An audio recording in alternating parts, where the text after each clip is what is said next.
केंद्र सरकार का बजट सत्र 31 जनवरी 2025 से शुरू हो रहा है और 1 फरवरी 2025 को वित्त मंत्री निर्मला सीतारमण मोदी सरकार के तीसरे कार्यकाल का पहला पूर्ण बजट पेश करेंगी। बतौर वित्त मंत्री निर्मला सीतारमण का 8वां बजट होगा। हर बार की तरह 31 तारीख को पहले दोनों सदनों में राष्ट्रपति का अभिभाषण होगा और उसके बाद 1 फरवरी को राष्ट्रपति के हाथ से मीठा खाकर वित्त मंत्री सदन में इस साल का बजट पेश करने वाली है। लेकिन इस बजट की कई सारी ऐसी बातें हैं जो इसको खास बनाती हैं। सबसे पहले ये कि मोदी सरकार के तीसरे कार्यकाल का ये पहला पूर्ण बजट होगा और क्योंकि इस बार केंद्र में गठबंधन की सरकार है तो ये भी देखना होगा कि आखिरकार इस बार कैसे मोदी अपने सहयोगी दलों को खुश रखने का प्रयास करते हैं। नमस्कार, मेरा नाम है आयुषी और आप देख रहे हैं जनसत्ता।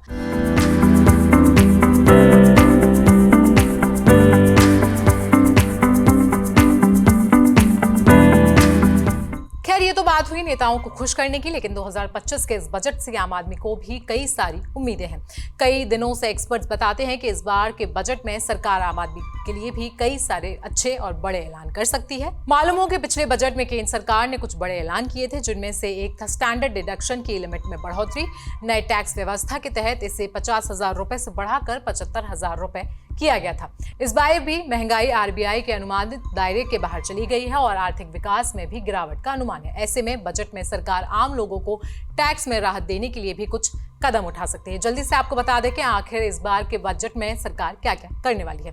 स्टैंडर्ड डिडक्शन में इजाफा। सरकार स्टैंडर्ड डिडक्शन की लिमिट को एक बार फिर से बढ़ा सकती है। पिछली बार ये बढ़ोतरी नई टैक्स व्यवस्था के तहत की गई थी, जबकि इस बार ओल्ड टैक्स रिजीम के तहत इस लिमिट को बढ़ाया जा सकता है। फिलहाल सैलरीड एम्प्लॉय और पेंशनर्स पुरानी टैक्स व्यवस्था के तहत 50,000 और नई व्यवस्था के तहत 75,000 की मानक कटौती का लाभ उठाते हैं, लेकिन विशेषज्ञों का मानना है कि इसे इस बार 1 लाख रुपए तक बढ़ाया जा सकता है। इसके बाद टैक्स स्लैब में बदलाव की संभावना। सरकार नई टैक्स व्यवस्था के तहत आयकर स्लैब में और बदलाव करने वाले विचार कर सकती है ताकि अधिक से अधिक टैक्स पेयर्स इसे अपनाने के लिए प्रेरित हो सके।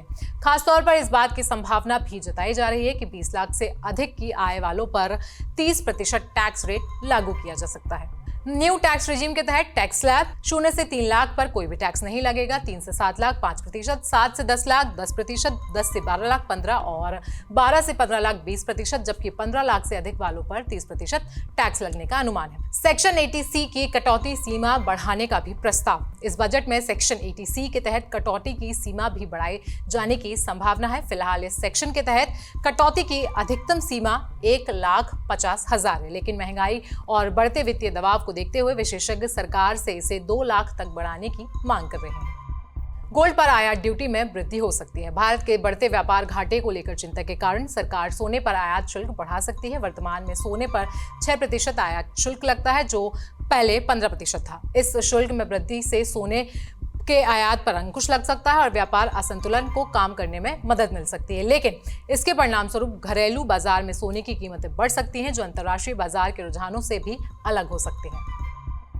तो बजट के ऊपर ये थी हमारी खास रिपोर्ट। आपको कैसी लगी हमें कमेंट सेक्शन में आप जरूर बताएं। साथ ही साथ देश और दुनिया की बाकी खबरों के लिए आप बने रहें जनसत्ता के साथ।